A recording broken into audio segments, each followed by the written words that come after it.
पिछले वीडियो में अपन ने पीएन जंक्शन डिस्कस किया था और पीएन जंक्शन जो है वो अनबायस्ड पीएन जंक्शन डिस्कस किया था। अनबायस्ड पीएन जंक्शन, अनबायस्ड का मतलब हो गया कि हमने कोई पोटेंशियल डिफरेंस पीएन जंक्शन के अक्रॉस जो है वो नहीं लगाया था। तो अब ऐसा करेंगे, पीएन जंक्शन के अक्रॉस यदि हम कोई बैटरी लगाते हैं, है ना, कोई पोटेंशियल डिफरेंस जो है वो क्रिएट करते हैं पीएन जंक्शन के अक्रॉस, तो करंट्स जो हैं वो किस तरह से बिहेव करते हैं उसको देखते हैं। तो सबसे पहले तो, है ना, अनबायस्ड पीएन जंक्शन में जो पोजीशन है जो पिछले वीडियो में अपन ने डिस्कस की थी उसको एक बार देख लेते हैं। तो अनबायस्ड पीएन जंक्शन में ये पोजीशन थी, फाइनल पोजीशन, है ना। अभी हमने बैटरी नहीं लगाई है, तो पी साइड में मेजॉरिटी कैरियर्स का, है ना, ये पोजीशन था, उसका जो नंबर है, माइनॉरिटी कैरियर्स उसके कंपैरिजन में कितना कम है, ये है ना नोट करने वाली चीज़ है, ठीक है। और फिर ये डिप्लीशन रीजन जो क्रिएट हुआ था, ठीक है, इसको डिप्लीशन रीजन हमने बोला था। ये यहाँ पे जो फॉस्फोरस आयंस हैं, है ना, उनमें नेट पॉजिटिव चार्ज हो जाता है क्योंकि इलेक्ट्रॉन्स इधर चले जाते हैं। और यहाँ पे जो बोरॉन आयंस हैं, ठीक है, उन पे नेट नेगेटिव चार्ज आ जाता है, ठीक है। तो ये पोर्शन जो पहले इलेक्ट्रिकली न्यूट्रल था, अब इलेक्ट्रिकली न्यूट्रल नहीं रह जाता है, ठीक है, क्योंकि होल्स यहाँ से डिफ्यूज कर जाते हैं और इलेक्ट्रॉन्स यहाँ से डिफ्यूज कर जाते हैं, है ना। ये तो डिटेल में अपन ने देखा था। अच्छा, डिप्लीशन रीजन में एक बैरियर पोटेंशियल क्रिएट हो जाता है, जो सिलिकॉन के केस में 0.78 वोल्ट, है ना। ये सिलिकॉन के केस में है, जर्मेनियम के केस में कोई दूसरा नंबर होगा, बट सिलिकॉन के केस में 0.78 वोल्ट। और ये बैरियर पोटेंशियल जो है वो मेजॉरिटी चार्ज कैरियर्स को पी टाइप से एन टाइप जाने से रोकेगा, मतलब होल्स को इधर से इधर जाने में रोकता है, ठीक है, और इलेक्ट्रॉन्स को इधर से इधर जाने के लिए रोकता है, ठीक है। इसमें जो डिप्लीशन रीजन में इलेक्ट्रिक फील्ड जो क्रिएट हो गई वो इस डायरेक्शन में क्रिएट हो जाती है, ठीक है। अच्छा, फिर हमने दो तरह के करंट देखे थे। एक तो डिफ्यूजन करंट, डिफ्यूजन करंट किसके कारण था? मेजॉरिटी चार्ज कैरियर्स के कारण, ठीक है। ये किसके बराबर था? ड्रिफ्ट करंट के बराबर। और ड्रिफ्ट करंट किससे किसके कारण होता है? माइनॉरिटी चार्ज कैरियर के कारण। तो डिफ्यूजन करंट होता था जो होल्स यहाँ से डिफ्यूज करके यहाँ से यहाँ जाते थे और इलेक्ट्रॉन्स यहाँ से यहाँ जाते थे, ठीक। अच्छा, अब इसमें देखें कि ये जो इक्विलिब्रियम जो बना डिफ्यूजन करंट का और ड्रिफ्ट करंट का, ये इस पर्टिकुलर बैरियर पोटेंशियल पे बना, ठीक है। मतलब इतना बैरियर पोटेंशियल जब होगा तब ये इक्विलिब्रियम होगा। यदि बैरियर पोटेंशियल चेंज हो गया तो इक्विलिब्रियम चेंज हो जाएगा, ठीक है। क्यों? क्योंकि सपोज सपोज जैसे शुरू में, है ना, ये तो मतलब जिस तरह से डोपिंग होती है तो ऑटोमेटिक मतलब उसी टाइम पे बन जाता है डिप्लीशन रीजन वगैरह। बट यदि सपोज हमारे पास में कोई ट्रांजिशन पीरियड होता, ठीक है, ट्रांजिशन पीरियड होता, तो सपोज बैरियर पोटेंशियल इतना है, सपोज 0.1 वोल्ट है बैरियर पोटेंशियल, ठीक है। तो इस केस में यहाँ पे जो नंबर ऑफ होल्स हैं, ठीक है, जिनके पास में 0.1 वोल्ट इलेक्ट्रॉन वोल्ट से ज़्यादा एनर्जी है ना, वो तो काफ़ी ज़्यादा हो जाएंगे, ठीक है।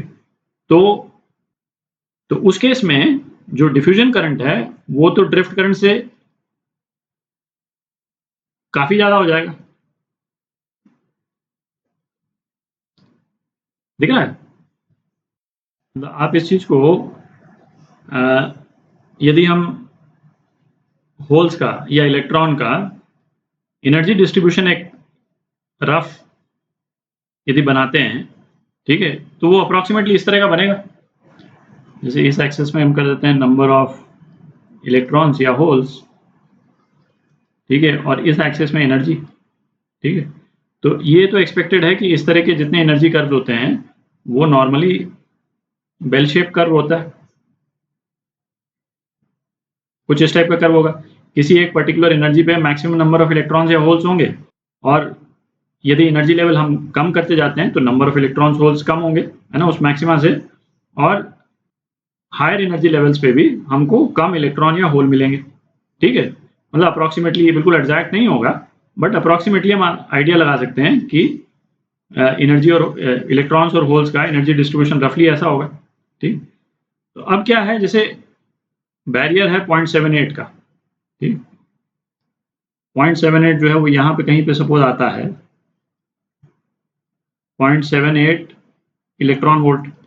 ठीक, तो डिफ्यूजन करंट जो होल्स या इलेक्ट्रॉन्स कंट्रीब्यूट कर रहे हैं वो तो यही वाले इतने से जो इलेक्ट्रॉन्स और होल्स हैं वही डिफ्यूजन करंट कंट्रीब्यूट कर रहे हैं। यदि इसका बैरियर वोल्टेज वेरी हो जाता है ना, वेरी हो गया मतलब 0.78 की जगह पे सपोज घट करके और हम सपोज 0.4 कर देते हैं, ठीक है, तो ये एडिशनल इलेक्ट्रॉन्स और होल्स जो हैं वो भी डिफ्यूजन करंट में पार्टिसिपेट कर लेंगे। ठीक है, और दूसरी तरफ जो है ये जो ड्रिफ्ट करंट है, ड्रिफ्ट करंट किस पे डिपेंड कर रहा है, प्राइमरली माइनॉरिटी कैरियर्स कितने हैं। आप देख रहे हैं माइनॉरिटी कैरियर्स तो दोनों तरफ बहुत ही कम है, मतलब नहीं के बराबर है बेसिकली। ठीक है, थर्मली थोड़ा बहुत अपना जनरेट होते हैं और इसी लेवल पे रहते हैं, बाकी तो रिकम्बाइन कर जाते हैं। ठीक है, और इन पे कोई फर्क पड़ नहीं रहा है, अनलेस अनटिल इनका नंबर ऊपर जाएगा, आई ड्रिफ्ट के ऊपर जाने का तो कोई चांस ही नहीं। ठीक है, तो आई ड्रिफ्ट तो वहीं का वहीं रहेगा। तो इस डिस्कशन का नेट रिजल्ट ये निकला कि यदि ये जो बैरियर पोटेंशियल है ये इक्विलिब्रियम बैरियर पोटेंशियल है, यदि ये बैरियर पोटेंशियल चेंज हो गया तो इक्विलिब्रियम जो है वो चेंज हो जाएगा। ठीक है, तो अब हम इसको फॉरवर्ड बायस लगाते हैं। फॉरवर्ड बायस लगाने का मतलब है कि हमने इस पे एक बैटरी लगा दी, सपोज इस टाइप से हमने ये जो पीएन जंक्शन है इसके अक्रॉस जो है वो बैटरी लगा दी, पॉजिटिव इधर और नेगेटिव इधर। ठीक है, अच्छा, ये बैटरी जो जंक्शन के अक्रॉस इलेक्ट्रिक फील्ड सेटअप करेगी वो इस बैरियर पोटेंशियल की इलेक्ट्रिक फील्ड के अपोजिट सेटअप करेगी, दिख रहा है। तो ये बैटरी लगाने से जो इम्पैक्ट पड़ते हैं, 2-3 इम्पैक्ट पड़ते हैं, उसको अपन नरेट कर देते हैं। एक तो इसके कारण जो है वो इलेक्ट्रिक फील्ड इस डायरेक्शन में सेटअप होगी डिप्लीशन रीजन में। ठीक है, इसको ई बैटरी बोल देते हैं। उससे क्या होगा, net electric field depletion region में एक तो वो घट गई। ठीक है, तो यहाँ पे लिखते जाते हैं उसका इम्पैक्ट क्या है। एक तो नेट इलेक्ट्रिक फील्ड है ना, ये कम हो जाएगी। ठीक है, दूसरा क्या कम होगा, नेट इलेक्ट्रिक फील्ड कम हो गई तो आपका जो बैरियर पोटेंशियल है, रिवाइज्ड बैरियर पोटेंशियल, ठीक है, ये कम हो जाएगा। ठीक है, इतने से बैरियर पोटेंशियल कम हो जाएगा। तो दूसरा क्या हो गया, बैरियर पोटेंशियल वी भी बोल देते हैं इसको। ठीक है, ये कम हो जाएगा। ठीक है, और तीसरा क्या हुआ कि ये आप देख सकते हैं कि इसकी बैटरी की पोलैरिटी इस तरफ पॉजिटिव है, तो ये एक तरह से हम इमेजिन कर सकते हैं होल्स को इस तरफ पुश करेगा और नेगेटिव टर्मिनल इस तरफ है वो इलेक्ट्रॉन्स को इस तरफ पुश करेगा। तो डिप्लीशन रीजन की जो विड्थ है ना, वो भी रिड्यूस हो जाएगी। तो जो डिप्लीशन रीजन की विड्थ है, depletion region width,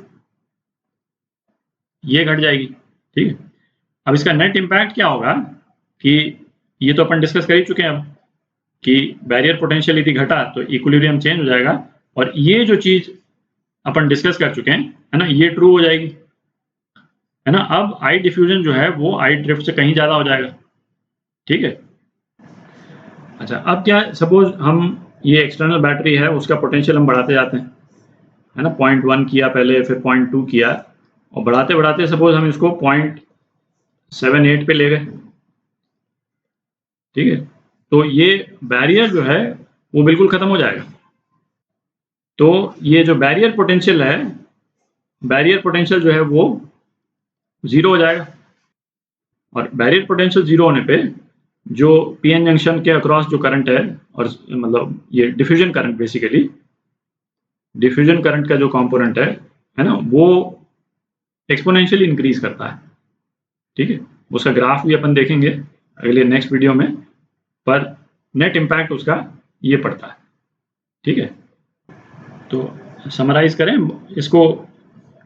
forward bias का इफेक्ट, डिप्लीशन रीजन में इलेक्ट्रिक फील्ड कम हो गई, बैरियर पोटेंशियल कम हो गया, डिप्लीशन रीजन का जो विड्थ है वो घट गया। ड्रिफ्ट करंट मोर और less same, approximately same. Drift current पे फर्क नहीं पड़ता है ना, बहुत ज्यादा फर्क नहीं पड़ता है, नेग्लिजिबल फर्क पड़ता है, क्योंकि प्राइमरली इस पे डिपेंड कर रहा है। ठीक है, क्योंकि प्राइमरली माइनॉरिटी कैरियर्स पे डिपेंड कर रहा है ना, और माइनॉरिटी कैरियर्स की जो नंबर है वो चेंज हो नहीं रहा है। ठीक है, तो ड्रिफ्ट करंट सेम रहता है, जो डिफ्यूजन करंट है वो काफी बढ़ जाएगा। ठीक है, तो ये नेट इम्पैक्ट है फॉरवर्ड बायस का।